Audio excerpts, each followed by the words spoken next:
कि प्रतिबिंब है क्या, प्रतिबिंब का परिभाषा क्या है। आपके एग्जाम में पूछ भी सकता है, ठीक है। शॉर्ट आंसर क्वेश्चन होता है ना, उसमें भी पूछ सकता है प्रतिबिंब क्या है।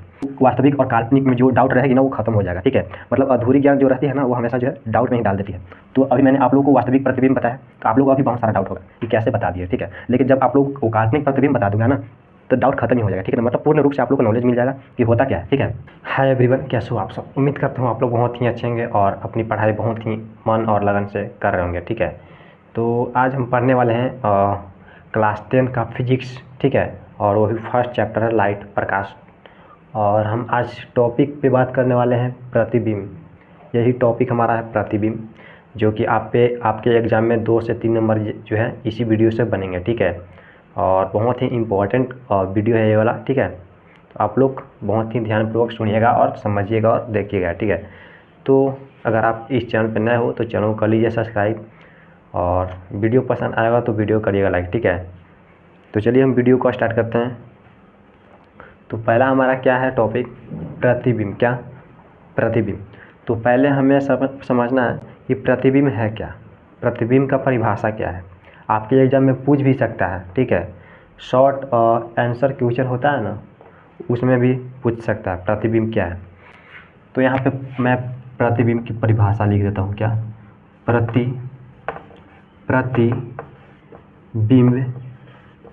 प्रतिबिंब की परिभाषा, ठीक है। प्रतिबिंब की परिभाषा जैसे कि देखो, जब कोई वस्तु से प्रकाश आ रही है, मान लो ये टॉर्च है, ठीक है, ठीक है, ये टॉर्च। तो इस वस्तु से प्रकाश निकल रहा है तो इसे क्या कहेंगे, प्रकाश स्रोत कहेंगे ना, प्रकाश स्रोत, हाँ प्रकाश स्रोत कहेंगे। और मान लो कि ये कोई दर्पण है, ठीक है, ये कोई दर्पण है, इधर रंगा हुआ है और ये आगे का छोड़ा हुआ है, ठीक है। एक साइड रंगा हुआ है और एक साइड छोड़ा हुआ है, ठीक है। तो इस पर प्रकाश पड़ेगा, मान लो कि ये किरण जा रहा है तो इस पर प्रकाश पड़ेगा, तो या फिर ये इधर परावर्तन हो जाएगा या फिर इधर परावर्तन होगा ना, हाँ, लेकिन परावर्तन जरूर होगा, ठीक है। तो आप लोगों को इसी के बारे में जो है यहाँ पे डेफिनेशन में यूज होगा, ठीक है। डेफिनेशन में यही सब चीज़ें यूज होगी। तो यहाँ पे देखिए प्रतिबिंब का परिभाषा क्या होता है। देखिए, जब किसी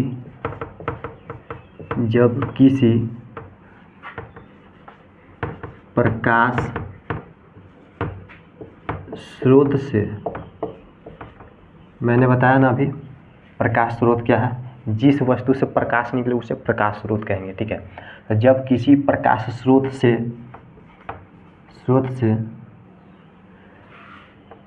प्रकाश की किरणें आती है, प्रकाश की किरणें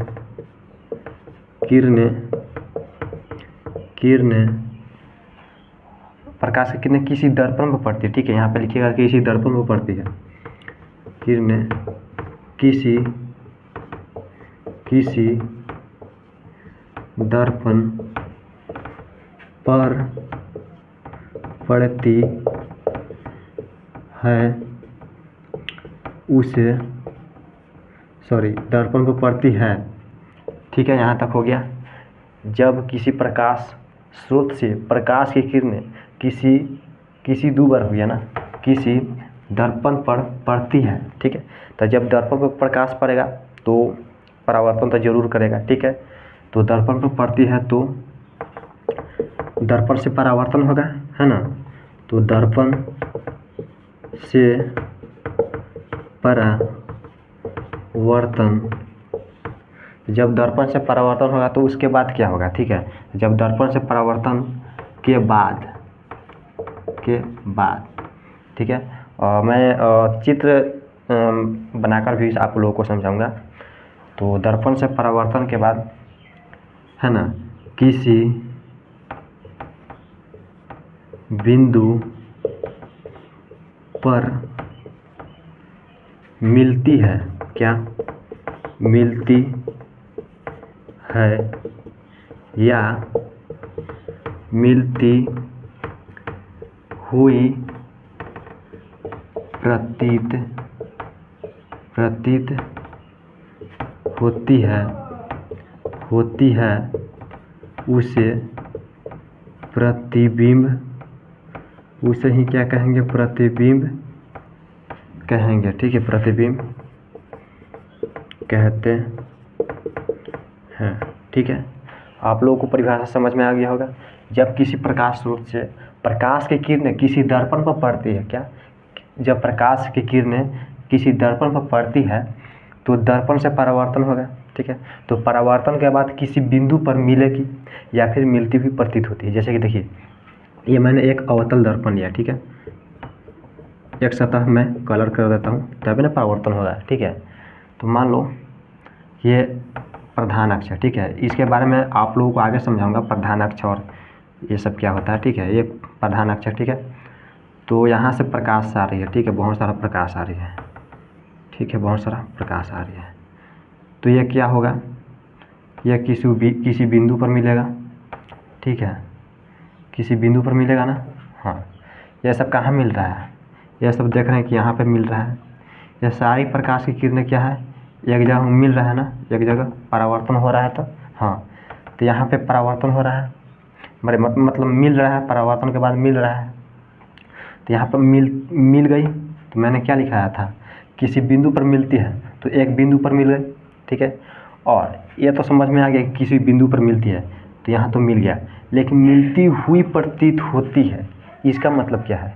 जैसे कि देखो, कभी कभी ना प्रकाश परावर्तन नहीं होता है, ठीक है, मतलब आंशिक रूप से क्या होता है, जैसे कि देखो, ये तो प्रधान अक्ष है, आंशिक रूप से क्या होता है ना कि ये इस तरह से जो है, इस तरह से पार हो जाता है, क्या, इस तरह से पार हो जाता है। तो ये यहाँ पे क्या हो गया, मिल रहा है, यहाँ पे मिल रहा है। तो ये डॉट डॉट डॉट जो दे रहे हैं, इसे कल्पना कर रहे हैं, क्या, कल्पना मतलब इमेजिन कर रहे हैं, क्या, इमेजिन, ठीक है। तो यहाँ पे देख रहे हैं कि इमेजिन किया हुआ किरण जो है यहाँ पे मिल रही है। तो यहाँ पे देख रहे हैं कि मिलती हुई प्रतीत हो रही है, क्या, मिलती हुई प्रतीत। कल्पना जब आप करोगे ना डैश डैश दे करके, तो यहाँ पे यही लगाना होता है कि मिलती हुई प्रतीत होती है।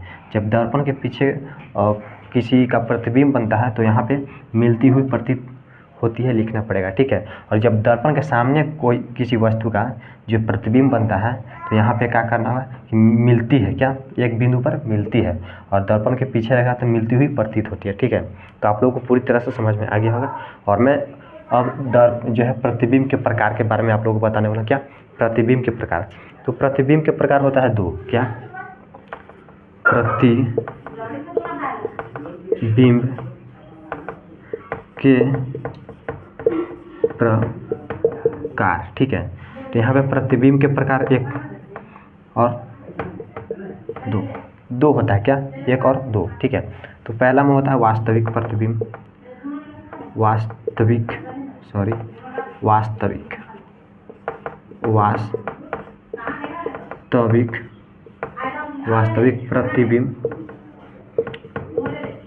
प्रतिबिंब, ठीक है। और दूसरा होता है काल्पनिक प्रतिबिंब, काल्पनिक प्रतिबिंब, ठीक है, काल्पनिक प्रतिबिंब हो गया। आप लोगों को समझ में आ गया। प्रतिबिंब के प्रकार दो, वास्तविक प्रतिबिंब और काल्पनिक प्रतिबिंब।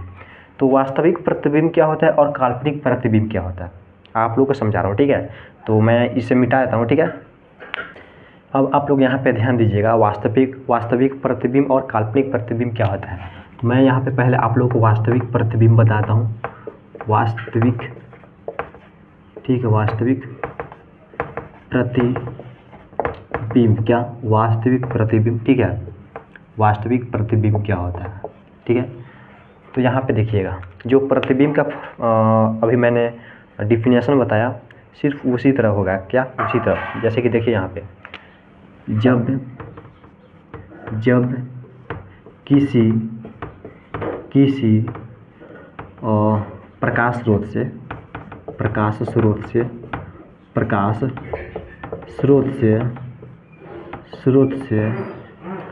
जब प्रकाश स्रोत से जो है प्रकाश की किरणें, क्या, प्रकाश की किरणें है ना, किसी दर्पण पर पड़ती है, किरणें किसी दर्पण पर पड़ती है तो दर्पण से परावर्तन होगा, दर्पण से परावर्तन होगा, या फिर अपवर्तन भी हो सकता है, या फिर मतलब परावर्तन मतलब पूर्ण रूप से पार, अपवर्तन मतलब परावर्तन नहीं, ठीक है, या फिर परावर्तन या अपवर्तन, तो परावर्तन या अपवर्तन के बाद, ठीक है, बाद देखो जब किसी प्रकाश स्रोत से प्रकाश की किरणें किसी दर्पण पर पड़ती है तो दर्पण से परावर्तन के बाद जो है किसी एक बिंदु पर, क्या, किसी एक बिंदु पर, ठीक है, एक बिंदु पर मिलती है, या फिर कह सकते हो, या मिलती हुई के जब आप संतृप्त लिख सकते हो, संतृप्त लिख सकते हो, ठीक है, संतृप्त क्या है, मिलती हुई को जो है वैज्ञानिक लैंग्वेज में संतृप्त लिख सकते हो, संतृप्त होती है तो उसे क्या कहेंगे, वास्तविक प्रतिबिंब कहेंगे, वास्तविक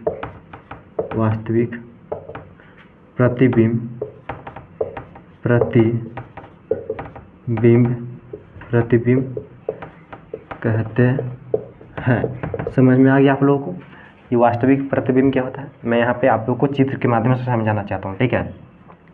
तो ये मान लो कि अवतल दर्पण है, दर्पण को मैंने एक साइड रंग दिया, ठीक है, रंग दिया है ना, रंग दिया तो प्रकाश, जैसे कि देखिए ये प्रधान अक्ष ले लिया, प्रधान अक्ष क्या होता है मैं आप लोगों को आगे बताऊंगा, ठीक है। तो यहाँ से किरण आ रही है, क्या, किरण आ रही है, यहाँ से जा रही है, ठीक है, किरण जा रही है, ठीक है, किरण जा रही है, ठीक है, किरण जा रही है, ठीक है, आप लोग समझ में आ गया। तो जब दर्पण को प्रकाश की किरणें जाएगी तो जरूर परावर्तन होगी, तो कहाँ परावर्तन होगा भाई, ऐसे होगा, है ना, ऐसे होगा, ऐसे हो गया, क्या, ऐसे होगा ना, हाँ ऐसे होगा। तो यहाँ पे हम देख रहे हैं कि ये सभी बिंदु जो है, मतलब ये सभी किरणें एक बिंदु पर मिल रही है, कहाँ, यहाँ पे मिल रही है ना, हाँ यहाँ पे मिल रही है, तो एक बिंदु पर मिल गई, तो इसी को क्या कहेंगे, वास्तविक प्रतिबिंब। जैसे कि देखो यहाँ पे एक जैसे कि देखो यहाँ पे एक क्या है, आदमी खड़ा है, ठीक है, आदमी खड़ा है, ठीक है, और इसके ऊपर से जो है प्रकाश जा रहा है, ठीक है, इसके ऊपर से प्रकाश जा रहा है, ठीक है, इसके ऊपर से प्रकाश बहुत सारा जा रहा है और वापस लौटेगा परावर्तन के बाद, ठीक है, नीचे की ओर लौट गया, तो यहाँ पे मिल गया, तो यहाँ पे इसका प्रतिबिंब यहाँ बनेगा, ठीक है, इसका प्रतिबिंब यहाँ बनेगा, तो प्रधान अक्ष के नीचे बन रहा है, तो आपको आगे समझ में आएगा कि उल्टा और सीधा कैसे बनता है, ठीक है, लेकिन फिर भी मैं आपको बता देता हूँ। तो बी ऊपर चला जाएगा और ए नीचे, प्रतिबिंब उल्टा बन जाता है, क्या, वास्तविक प्रतिबिंब में जो है प्रतिबिंब क्या होता है, उल्टा, वास्तविक प्रतिबिंब में प्रतिबिंब उल्टा हो जाता है, यहाँ पे ए हो जाएगा, ए, ठीक है, ये हो जाएगा, ठीक है, आप लोगों को समझ में आ गया होगा। अब हम लोग चलते हैं काल्पनिक प्रतिबिंब पे, क्या, काल्पनिक प्रतिबिंब पे, काल्पनिक प्रतिबिंब, काल्पनिक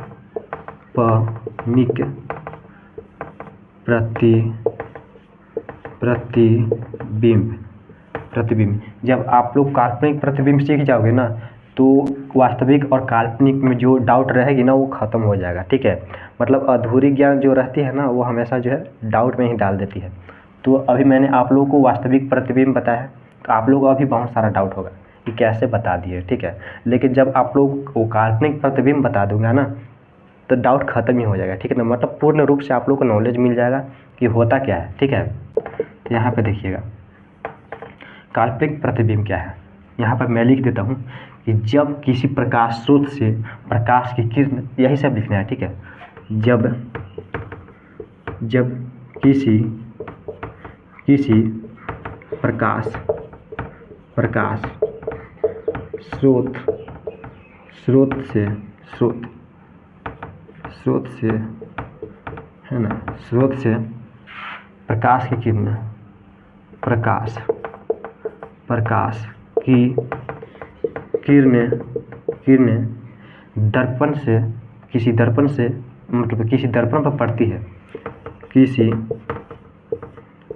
दर्पण पर पड़ती है तो दर्पण से क्या होगा, दर्पण से परावर्तन होगा या फिर अपवर्तन होगा ना। तो दर्पण से परावर्तन या अपवर्तन के बाद क्या होगा। यहाँ तक तो मैंने लिख लिया भाई, दर्पण से परावर्तन या अपवर्तन के बाद, यहाँ तक तो मैंने लिख लिया। लेकिन यहाँ से जो है चेंज हो जाएगा, काल्पनिक प्रतिबिंब में यहाँ से जो है चेंज हो जाएगा। तो यहाँ पे लिखा हुआ है वास्तविक में कि किसी एक बिंदु पर मिलती है, ठीक है, किसी एक बिंदु पर मिलती है। तो यहाँ पे क्या हो जाएगा कि बाद जो है क्या होगा यहाँ पे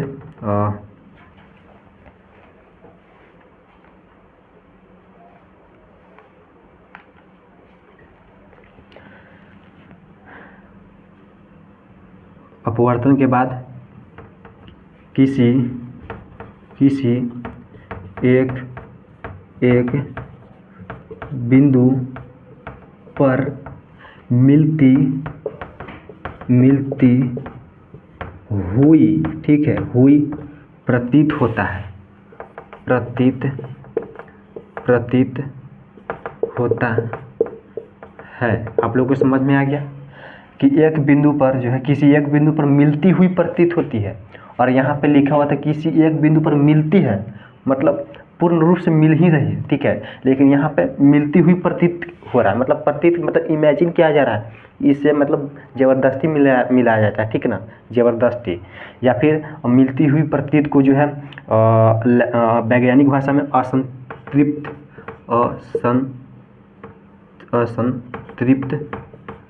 भी कह सकते हैं, असंतृप्त होती है, ठीक ना। उसे क्या कहेंगे भाई, काल्पनिक प्रतिबिंब कहेंगे। क्या, उसे काल्पनिक प्रतिबिंब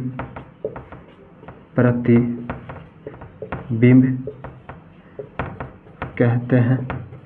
होगा ना, हाँ होगा जरूर, ठीक है, हो गया। अब यहाँ पे देखिए, वास्तविक प्रतिबिंब का तो चित्र ये हो गया, और काल्पनिक प्रतिबिंब, जब आप लोगों को ये वाला प्रतिबिंब बताऊंगा ना तो पूरा डाउट ही खत्म हो जाएगा, ठीक है। तो यहाँ पे देखो, ये मान लो कि मैंने एक समतल दर्पण लिया, क्या, समतल दर्पण, ठीक है। समतल मतलब प्लेन मिरर, ठीक है, प्लेन एकदम बराबर होता है, इसका सतह जो होता है ना एकदम प्लेन बराबर होता है, ठीक है, एकदम बराबर होता है, ठीक है। ये क्या है, समतल दर्पण है, ठीक है। थोड़ा और इसको ऊपर कर लेता हूँ, है ना, इसको और ऊपर कर लेता हूँ। जैसे कि देखो मैंने इसको ऊपर कर लिया, है ना, ठीक है। ये मैंने समतल दर्पण लिया, और यहाँ से क्या किया जा रहा है कि इधर से प्रकाश आ रहा है, ठीक है, इधर से प्रकाश आ रहा है, बहुत सारा प्रकाश आ रहा है, ठीक है, बहुत सारा प्रकाश आ रहा है, ठीक है, ये बहुत सारा प्रकाश आ रहा है, ठीक है। तो ये तो रिफ्लेक्ट हो जाएगा, क्योंकि एक सतह राजितित किया हुआ है, तो ये तो रिफ्लेक्ट हो जाएगा, ठीक है। ये तो रिफ्लेक्ट हो गया ऊपर की ओर, ठीक है, आप लोग समझ रहे हो ना, ज़रूर।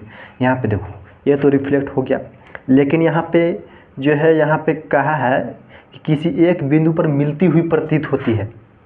यहाँ पे मिल रहा है कहीं, जब परावर्तन हुआ तो मिला नहीं ना, लेकिन यहाँ पे मिला था वास्तविक में, यहाँ पे मिला था ना, ज़बरदस्ती तो मैंने नहीं मिलाया था, क्योंकि देखो जब परावर्तन होता है एक जगह मिल गया, लेकिन यहाँ पे कहीं मिल रहा है ना, सब परावर्तन के बाद मतलब ऐसे ही चल जा रहा है, कहीं मिल नहीं रहा है, ठीक है। तो यहाँ पे हम लोग को ज़बरदस्ती मिलाना पड़ेगा, क्या, ज़बरदस्ती मिलाना पड़ेगा, ठीक है। तो वो कैसे मिलेगा, यहाँ पे आप लोगों को देखिएगा, जब ये परावर्तन ऐसे हो रहा है, ऐसे, तो ये चल जाएगा ऐसे।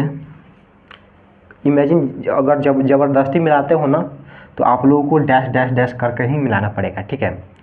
तो ये भी ऊपर की ओर चल जा रहा है, इसको भी ऐसे करना पड़ेगा, ये भी ऊपर चल जा रहा है, तो इसको भी ऐसे करना पड़ेगा ना। तो यहाँ पे हम देख रहे हैं कि यहाँ पे जो है एक जगह मिल गया, क्या एक जगह क्या हो गया, मिल गया। तो आप लोगों को समझ में आ गया कि काल्पनिक प्रतिबिंब क्या होता है। और इसमें ना प्रतिबिंब जो है, मान लो कि यहाँ कोई वस्तु खड़ा है ए और बी, ठीक है, तो ये यहाँ से जो है 1 मिनट, तो यहाँ पे मिला, तो यहाँ से ऊपर की ओर जाएगा, यहाँ तक है ना, यहाँ तक जाएगा, तो ये जो है ना यहाँ से यहाँ तक ये प्रतिबिंब हुआ वही वस्तु का। तो इसमें ना प्रतिबिंब का यहाँ प्रतिबिंब जो है सीधा होता है। जैसे कि देखिए यहाँ पर ए बी था, तो यहाँ पर भी ए बी हो गया, लेकिन वास्तविक में क्या था, यहाँ ए बी था तो बी ऊपर हो गया ए नीचे, मतलब यहाँ पे उल्टा बन रहा था और यहाँ पे सीधा बन रहा है। क्या काल्पनिक प्रतिबिंब क्या होता है, सीधा होता है, ठीक है ना। और वास्तविक प्रतिबिंब क्या होता है, मतलब उल्टा होता है, ठीक है। तो आप लोगों को पूर्ण तरीके से जो है समझ में आ गया कि वास्तविक प्रतिबिंब और काल्पनिक प्रतिबिंब क्या होता है। तो फाइनली आप लोगों को समझ में आ गया। तो चलिए फिर मिलते हैं नेक्स्ट वीडियो में, तब तक के लिए जय हिंद, जय भारत।